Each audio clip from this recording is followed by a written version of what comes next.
तो hello guys, आज एक cell the unit of life chapter में स्टार्ट करने जा रहा हूँ एनसीईआरटी हाइलाइटर सीरीज के द्वारा। वैसे तो इसको मैंने कल ही वीडियो बनाया था, लेकिन क्या हुआ कि उसको मैं ऑडियो ही नहीं बन पाया। बाकी 2 घंटा का वीडियो बनाने के बाद पता चला कि उसमें ऑडियो रिकॉर्ड ही नहीं हुआ। इसी कारण मुझे आज फिर से बनाना पड़ रहा है। तो फिर से आज हमें बनाना पड़ रहा है, ठीक ना। तो थोड़ा सा समझिएगा मेहनत को भी। और इसमें थोड़ा सा मेरे को प्रॉब्लम इसमें ये आ रहा है कि लिखने में थोड़ा सा कलम चाहिएगा ना, तो उसमें ज़्यादा अच्छा से लिख पाऊँगा। लेकिन फिर भी मैं प्रयास करूँगा कि जो एनसीईआरटी का वर्ड्स है वो एक भी वर्ड्स नहीं छूट पाए। हर एक वर्ड्स को मैं समझाने का प्रयास करूँगा और बहुत अच्छे तरीके से समझाने का प्रयास करूँगा। तो पहले मैं बात करता हूँ सेल का। तो सेल क्या है? सेल क्या है? तो सेल समझिए कि एक स्ट्रक्चरल, फंक्शनल और हेरिडिटी यूनिट, ये 3 चीज़ को अपने आप में रखता है। स्ट्रक्चरल, फंक्शनल और हेरिडिटी यूनिट, ये तीनों चीज़ को अपने आप में समाहित रखता है, उसके को सेल कहते हैं। समझिए बात को। सेल बहुत छोटा होते हैं, ठीक ना। एक शरीर का एक मतलब कि एक हम लोग आदमी हैं तो उसमें सोचिए कि 10⁻13 इतना संख्या में सेल होती है। उसमें हमने इतना सेल्स हैं, समझिए कि एक पर इतना इस तरीके से सोना आप देते जाइए, 13 सोना देते जाइए। समझे बात को। ऐसे करके कितना हो गया? 3 2 5 4 9 10 11 12 13, इस तरीके से इतना सोना दीजिए, इतना सेल्स है। लेकिन इतना सेल्स में से हम लोग पढ़ेंगे कितने सेल्स निकाल के पढ़ रहे हैं, समझिएगा। एक सेल्स के बारे में पढ़ेंगे हम लोग, ओनली फॉर 1 सेल्स के बारे में पढ़ेंगे। समझ रहे बात को। तो एक सेल के बारे में जानेंगे और सारा फंक्शन सेम ही होता है। एक सेल के जैसा होगा वो सारा फंक्शन उसी की तरह होगा। तो हम लोग इस चैप्टर में कैसे पढ़ने वाले हैं, कितना सेल्स है और किस तरीके से हम लोग इसको ले जाने वाले आगे हैं, वो समझ में आ गया। तो यही बात कर रहा हूँ मैं।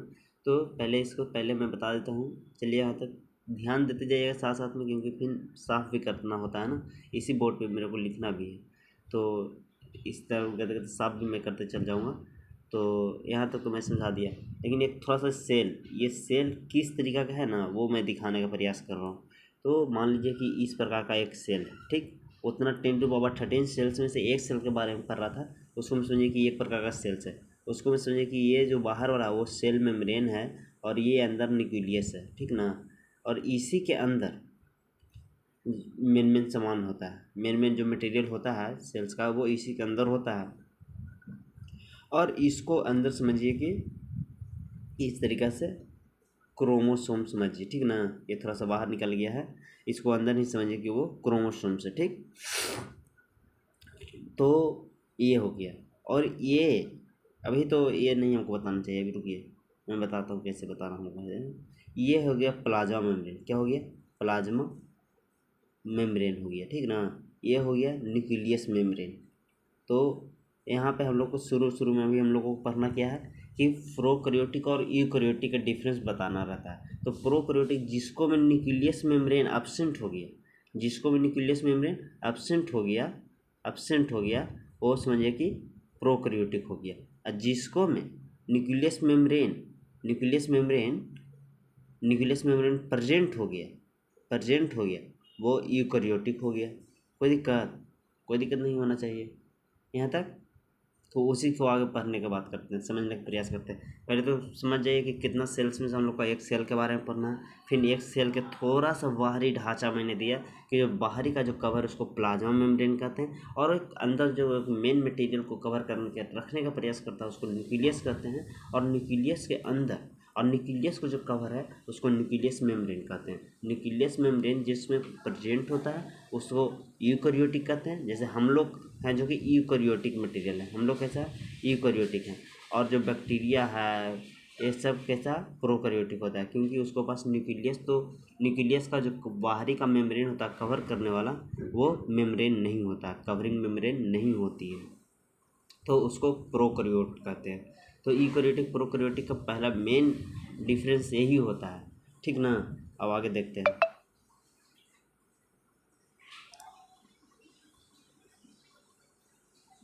तो आगे अब रीडिंग स्टार्ट करता हूँ कि वेन, पहले तो समझ लिए कि ये चैप्टर में क्या क्या हम लोगों को पढ़ना है। अब आगे पढ़ते हैं क्या क्या रीडिंग देना है।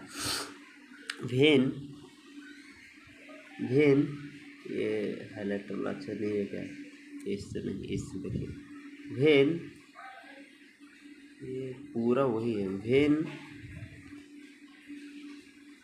यहाँ पे देखते चलिएगा। When you look around you see both living and non living things. हम लोग जानते हैं क्या कि जितने भी हैं ये कोशिका के बारे में पढ़ेंगे, वो कहाँ से पढ़ेंगे, हम लोग देखते हैं अपने चारों ओर, कहाँ पे, दोनों में देखते हैं, लिविंग और नॉन लिविंग थिंग्स में देखते हैं। लिविंग का मतलब क्या होता है, नॉन लिविंग का मतलब क्या होता है, वो मैं बताता हूँ। लिविंग का मतलब समझ जाइए। अच्छा, यहाँ तक पहले पढ़ लेता हूँ, उसके बाद सब बताता हूँ। You must have wondered and asked yourself. ये कह रहा है कि इसमें ये बहुत आश्चर्यजनक वाली बात है, मस्ट और wonderful. Asked your self what is the makes, what is it's that makes and organism living. कैसे, समझ रहे कितना अच्छा से बताने का प्रयास कर रहा है। कह रहा है कि ये तो पहले लिविंग नॉन लिविंग के बारे में होगा बताना, फिर कह रहा है कि इस वंडरफुल अथी में, आश्चर्यजनक संसार की तरह में, उसको में हम लोग को देखना क्या कि कैसे बनी हुई है ऑर्गेनिज्म, लिविंग ऑर्गेनिज्म कैसे बनी हुई है, और what is the eliminating, what is the eliminated things does not have which life, life the cells of living organism. यहाँ तक समझा देता हूँ। कह रहा है कि पहले तो आप बताइए कि लिविंग जो बोल रहा हूँ, लिविंग, तो लिविंग का मतलब हुआ ना कि जो, जिसके अंदर मेटाबॉलिज्म का फंक्शन हो, मेटाबॉलिज्म का फंक्शन हो, मेटाबॉलिज्म का फंक्शन हो, और कैटाबोलिज्म, कैटाबोलिज्म का फंक्शन हो, थोड़ा सा हिल जा रही है, कैटाबोलिज्म का फंक्शन हो, उसी को कहते हैं। मेटाबॉलिज्म में क्या होता है, इसको में बनता है, कोई भी चीज़ का फॉर्मेशन होता है, इसको में कोई भी चीज़ का टूटता है। जैसे एक एग्जांपल में ले रहा हूँ, 6CO2 प्लस 6O2 फॉर्मेशन करता है क्या, C6 ग्लूकोज H12O6, इस तरीके से करता है ना, समझ रहे बात को। तो इसको, ये जो रिएक्शन है, मैं एक साफ करके एक साथ लिखता हूँ कि रिएक्शन किस तरीक़े से। जैसे रिएक्शन ये था ना, ग्लूकोज रहता है, ग्लूकोज, ग्लूकोज रहती है, ग्लूकोज C6H12O6, यही ना होती है ग्लूकोज का फार्मूला। ये टूटती है, किस में टूटती है, 6CO2 plus 6H2O plus ATP में टूटती है, टूटती है ना। तो देखिए, तो अब बराबर करिए, 6 कार्बन, 6 कार्बन, 12 ऑक्सीजन, 6 18 ऑक्सीजन, यहाँ पे कितना ऑक्सीजन, 6 ऑक्सीजन है, प्लस यहाँ पे और कर दीजिए क्या चीज़, 6O2 हो गया, 12 6 18 ऑक्सीजन इधर भी हो गया, अब 12 हाइड्रोजन, 12 हाइड्रोजन, यही है फॉर्मूला। तो ये जो यहाँ देखिए ग्लूकोज कैसे टूट गया कार्बन डाइऑक्साइड और वाटर में, तो ये जो हुआ, ये जो हुआ वो कैटाबोलिज्म हुआ। ये क्या हो गया, कैटाबोलिज्म। यही प्रोसेस को रिवर्स कर देता हूँ इस तरीके से, तो ये हो गया एनाबोलिज्म। समझ रहे बात को, ये हो गया एनाबोलिज्म, हो गया रिवर्स प्रोसेस करने पर, यही है कैटाबोलिज्म, एनाबोलिज्म। और जिसमें हो रहा है वो लिविंग थिंग्स का भी एक डिनोट करता है। पहला पॉइंट्स लिविंग थिंग्स को पहचानने का, ये हो गया पहला पॉइंट्स। फिर बात करता हूँ क्या, नॉन लिविंग और क्या है, तो इसको मैं कॉन्सियसनेस, लिविंग थिंग्स में और क्या है कि कॉन्सियसनेस देखा जाता है कि कॉन्सियसनेस है या नहीं। तो ये देखिए लिविंग में और क्या है,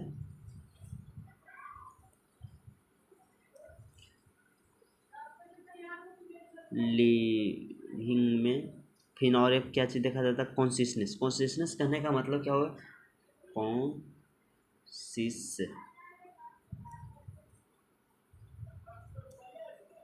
कॉन्सियसनेस, थोड़ा सा पेन आ जाएगा ना तो ज़्यादा अच्छा से लिख पाऊंगा, अभी पेन नहीं ना है, वही से दिक्कत हो रहा है हल्का। हाथ से ही उंगली से ही लिख रहा हूँ, जिसके कारण इस तरीके से लिखा रहा है। कोई दिक्कत नहीं है, थोड़ा सा आप लोग एडजस्ट करिए, फिर मैं भी एडजस्ट कर लूँगा। कॉन्सिस्टनेस, तो ये कॉन्सिस्टनेस है, ठीक ना। तो कॉन्सिस्टनेस में क्या हो रहा है कि अलर्टनेस, जैसे तुम अलर्ट हो जाते हैं किसी भी प्रकार के मुसीबत आने से पहले तुम अलर्ट हो जाते हो। जैसे तुम्हारे आँख के सामने कोई चीज़ पहले से गड़ता आ रहा है, कोई धूलकण आ रहा है, तो आँख अपने आप बंद हो जाती है, उससे मुझको कहना नहीं पड़ता कि आँख को बंद करो। इस तरीके से कॉन्सियसनेस है तुम्हारे पास, कोई भी काम करने कि ना करें, इस तरीका की तुम्हारे पास सेल्फ अवेयरनेस होती है, उसी को कह रहे हैं। यहाँ तो कोई दिक्कत नहीं। और नॉन लिविंग थिंग्स में ये सब होते हैं। अब ये सब मत कोई लिविंग थिंग्स और नॉन लिविंग थिंग्स पूछे तो ये डिफाइन मत करिएगा कि लिविंग थिंग रिस्पायर करता है। भाई रिस्पायर तो और भी चीज़ करता है, उसको ग्रोथ होता है, तो ग्रोथ तो ऐसे पहाड़ एक जमा कचरा रख रहे हैं, ठीक, उसको पे फिर दूसरा दिन कचरा रख दी, फिर तीसरा दिन कचरा रख दी, चौथा दिन कचरा रख दी, तो ग्रोथ तो इसको में भी हो रहा, हाइट में हो रहा है ना। यहाँ से कहाँ तक हो गया, यहाँ तक हो गया, क्या ये पहाड़ लिविंग थिंग्स हो जाएंगे। रिस्पायरेशन की बात किया जाए तो रिस्पायरेशन खाली ये नहीं करते हैं, लिविंग थिंग्स नहीं करते हैं। रिस्पायरेशन वाला भी मैकेनिज्म मैं बताने का प्रयास करता हूँ कि देखिए ऐसे इसको समझने का, रिस्पायरेशन का भी रखिए, शुरू में भी उतना नहीं चलते हैं, नहीं तो फिर पता चलेगा कि टॉपिक से हम लोग ही हट गए हैं, जिसके कारण अभी हम लोग आगे मूव करते हैं, उसके बाद आगे देखते हैं। क्योंकि living things non living things में बहुत हम लोग को विस्तार में इसको करना है, इसलिए वहाँ टेंशन नहीं लेने का भी। अब आगे पढ़ते हैं। तो फिर वही कह रहा था, फिर कह रहा कि ये मिक्स करती है ऑर्गेनिज्म हार्ड में eliminating things not have his living things. The answer और presence of the basic unit of life क्या है। यहाँ पे फिर देखिए एक लाइन यहाँ पे बहुत अच्छे है, बेसिक, यहाँ पे थोड़ा सा, basic unit of life is, ये लाइन बहुत अच्छे है कि बेसिक यूनिट ऑफ लाइफ क्या है, सेल्स हैं। जिस सेल्स, ये दम बहुत अच्छे पॉइंट्स हैं, ये जो सेल्स हैं ना, ये cells is all living organisms, बस यहाँ तक याद रखिएगा। ये हाईलाइट कर लीजिए, ठीक, ऐसे मैं कर देता हूँ इस तरीके से। Presence of basic unit of life, presence of basic unit of life, this cell is all living organism. अब आगे पढ़ते हैं ऑल लिविंग ऑर्गेनिज्म, अब बाद में इससे पढ़ते हैं। All living organisms composed, all living organisms composed of cells, some composed single cells, that is called unicellular, and organism will other is many, ये इस तरीका से होता है ना, वही दिक्कत हो रहा है। Many cells call multi cellular organisms, समझे ना बात को। इसको क्या कह रहा है कि जो सिंगल सेल से बनी हुई है, जैसे इसको ऐसे हाईलाइट करिए कि जो सिंगल सेल से बनी हुई है, सिंगल सेल से बनी हुई है, उसको क्या कह रहे हैं हम लोग, यूनिसेलुलर कह रहे हैं, ठीक, यूनिसेलुलर कह रहे हैं। और जो मेनी सेल से बनी हुई है उसको हम लोग मल्टी सेलुलर ऑर्गेनिज्म कह रहे हैं। इसको अब ऐसे समझिए, जो टर्म्स को काटा हूँ वही मेन टर्म्स है। जैसे यूनिसेलुलर कहने का मतलब कि वो वन सेल से बनी हुई है, ठीक, वन सेल से बनी हुई है। और मोर देन वन सेल से बनी हुई है, मोर देन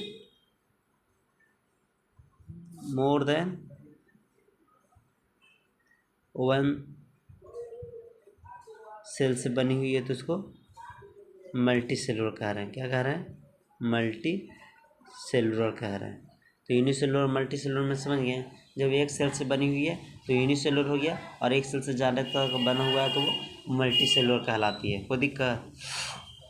तो अब इसके बाद आगे पढ़ते हैं। एक पैराग्राफ हम लोग पूरी अच्छी तरीक़े से समझ लिए हैं। इसको मैं जितना भी था इम्पोर्टेंट पॉइंट्स वो हम लोग डन कर दिए। इसको हाईलाइट में भी यही इसी प्रकार से रखता हूँ कि बाद में रिवीजन करने में हम लोग को उतना दिक्कत ना हो। अब करते हैं व्हाट इज सेल्स, सेल्स क्या है, व्हाट इज सेल्स, इस तरीके से व्हाट इज सेल्स क्या है। तो unicellular organism are capable independent existence, पहले क्या है, इंडिपेंडेंट एग्जिस्टेंस करती है। उसी वाला पेन से यूज करता हूँ ताकि ज़्यादा अच्छा रहता है। ये रेड वाला क्या है कि यूनिसेलुलर पहले तो ये देख लीजिए, यूनिसेलुलर ऑर्गेनिज्म की बात करें, मल्टी सेलुलर की नहीं, तो वो क्या होता है, इंडिपेंडेंट एग्जिस्टेंस करता है। कहने का मतलब किसी पर डिपेंड नहीं करता। एक वर्ड को मैं बताते जाऊँगा, उसी से मैं समझाते जाऊँगा, ज़्यादा अच्छा रहता है उस तरीके से करना। तो वो होता है,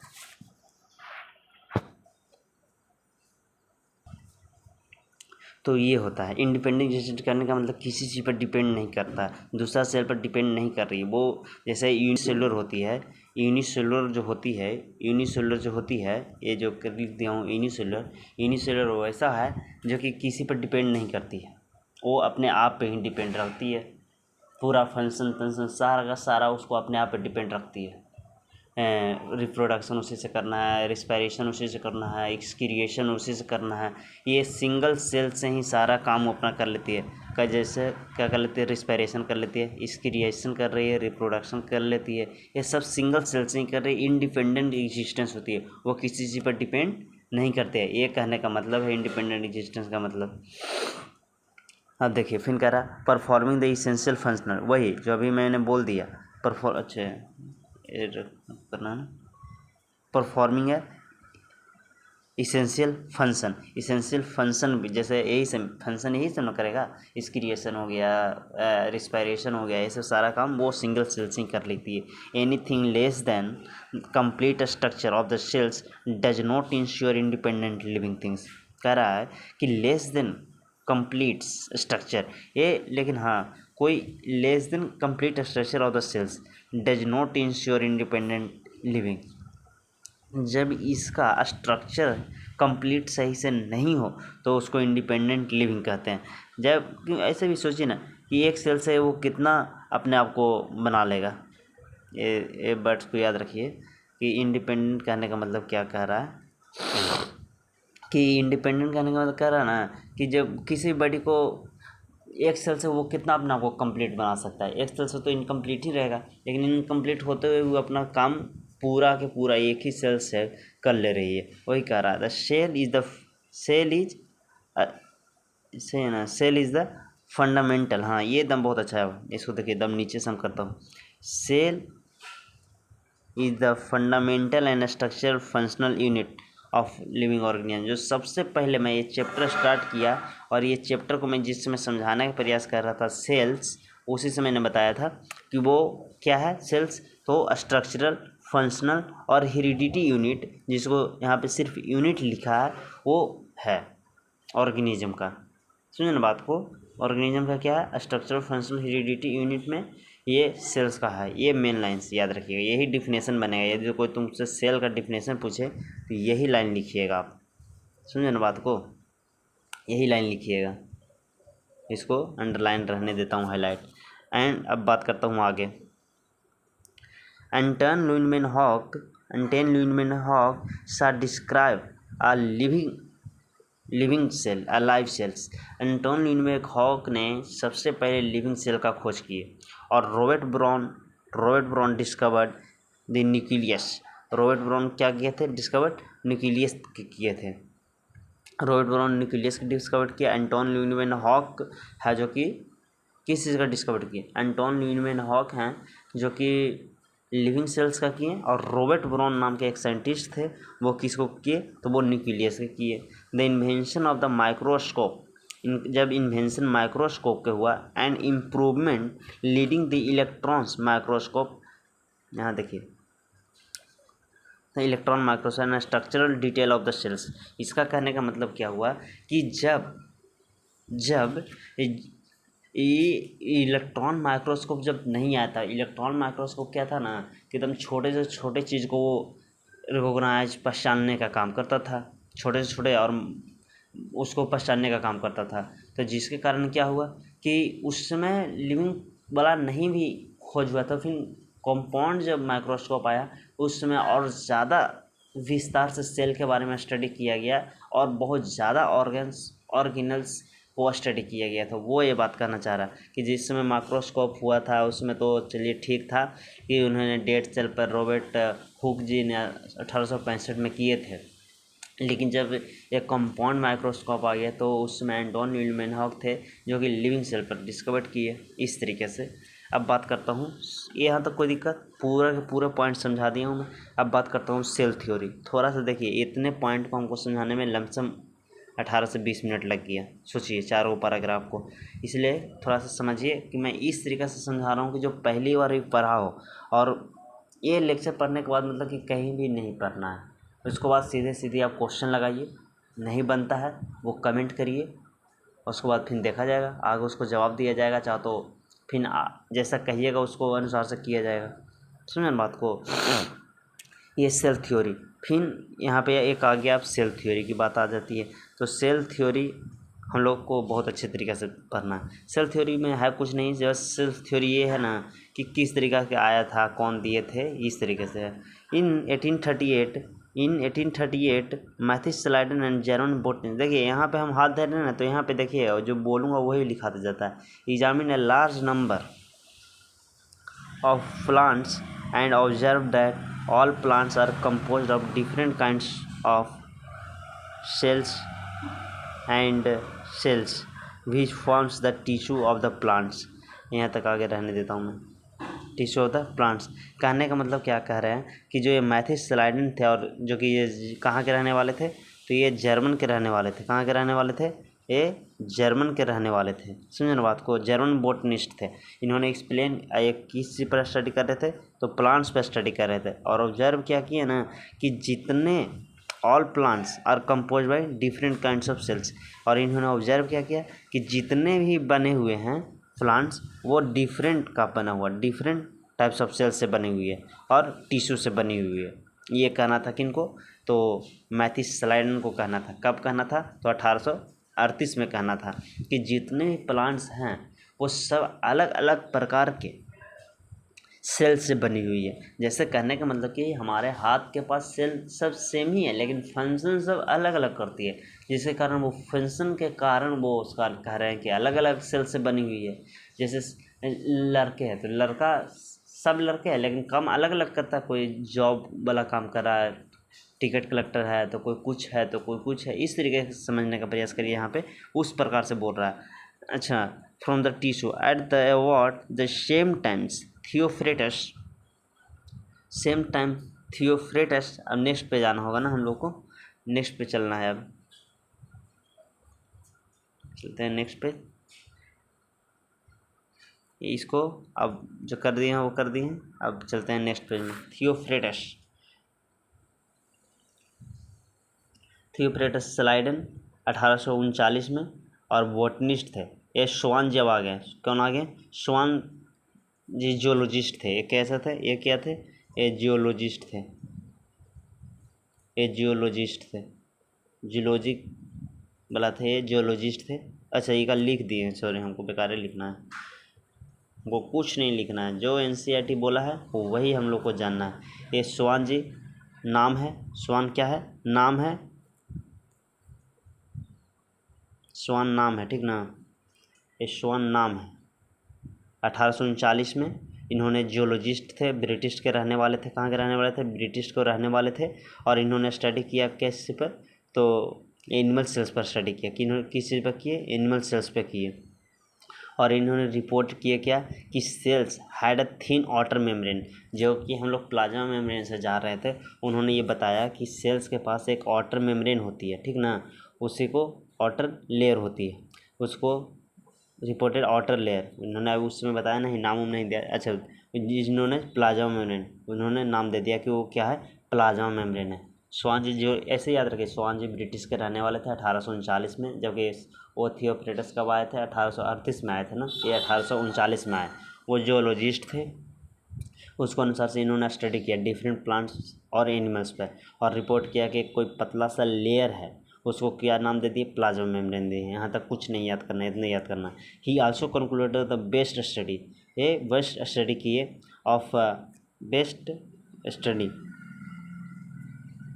ये ऐसे best study tissue that presence of the cells is a unique character. और कह रहा था क्या कि प्लांट्स टिश्यू में, प्लांट का जो टिश्यू था उसको में प्रेजेंस था सेल वा, जो कि हम लोग में सेल। ये देखिए, ये बहुत अच्छा टर्म्स आ गया, ये बहुत अच्छा टर्म्स आ गया जी। ये टर्म्स बहुत अच्छा आ गया, क्या कि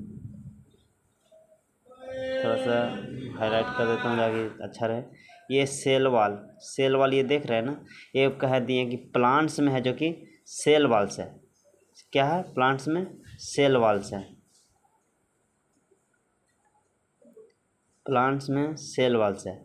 और एनिमल्स में क्या है? सेल मेम्ब्रेन है। एनिमल्स में क्या है? Cell membrane. और प्लांट्स में क्या है? Cell wall. समझ रहे हैं ना बात को? दोनों कितना अच्छा सा डिफरेंस किए। ऐसे मैं लिख दूंगा इसमें क्या क्या डिफरेंस हुआ, जो एक बार लिख दूंगा, अपने हाथ से भी लिखूंगा।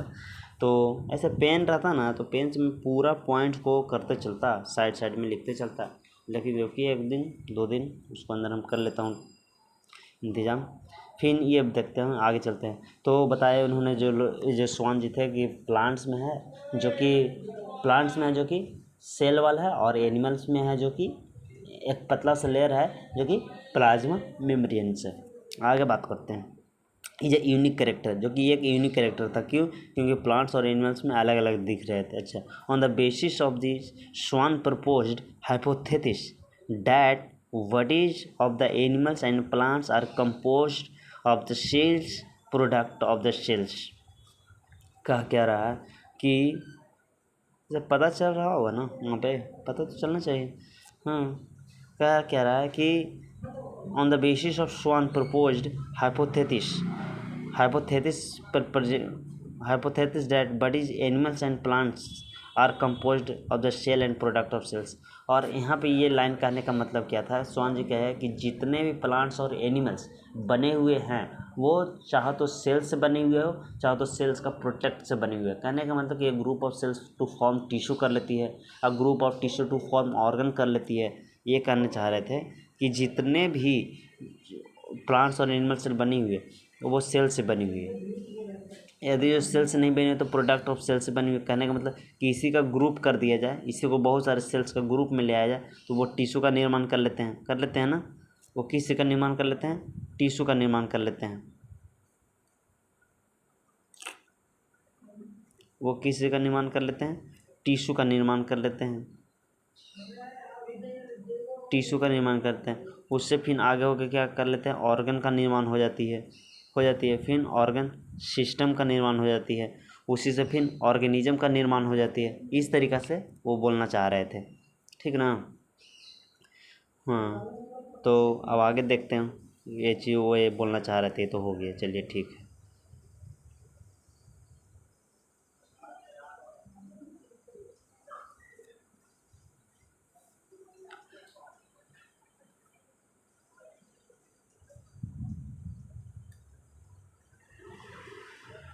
अब आगे पढ़ते हैं। Schleiden and Schwann together formulated the cell theory.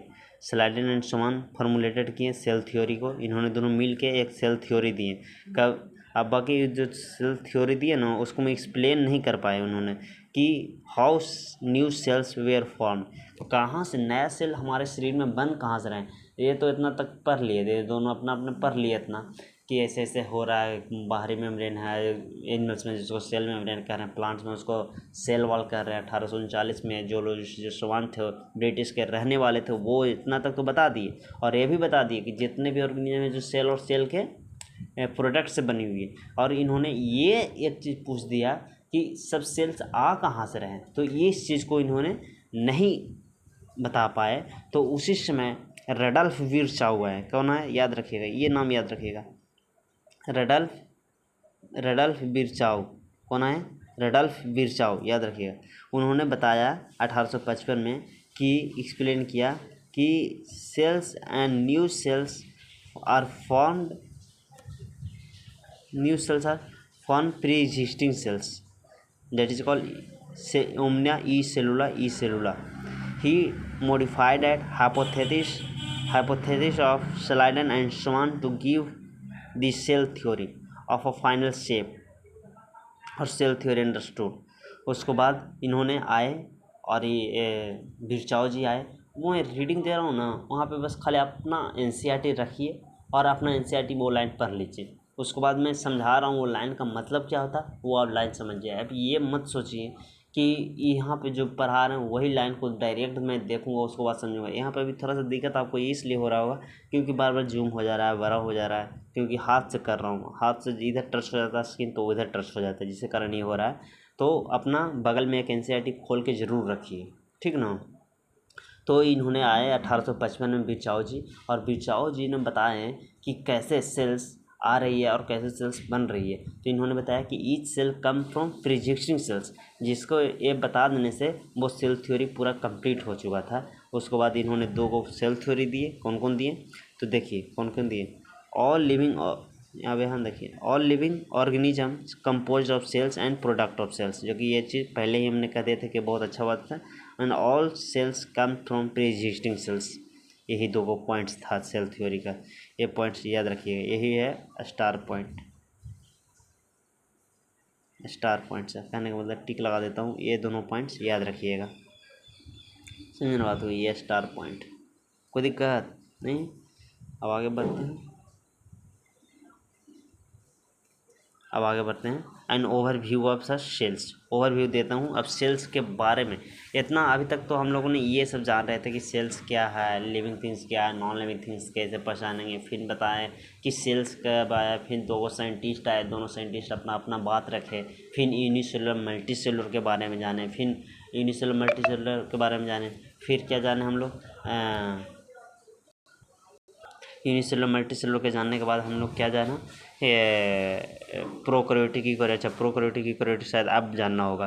तो आगे बढ़ता हूँ मैं, ओवरव्यू ऑफ सेल्स, सेल्स के बारे में अब हम लोग थोड़ा सा विस्तार रूप से जानने का प्रयास करते हैं।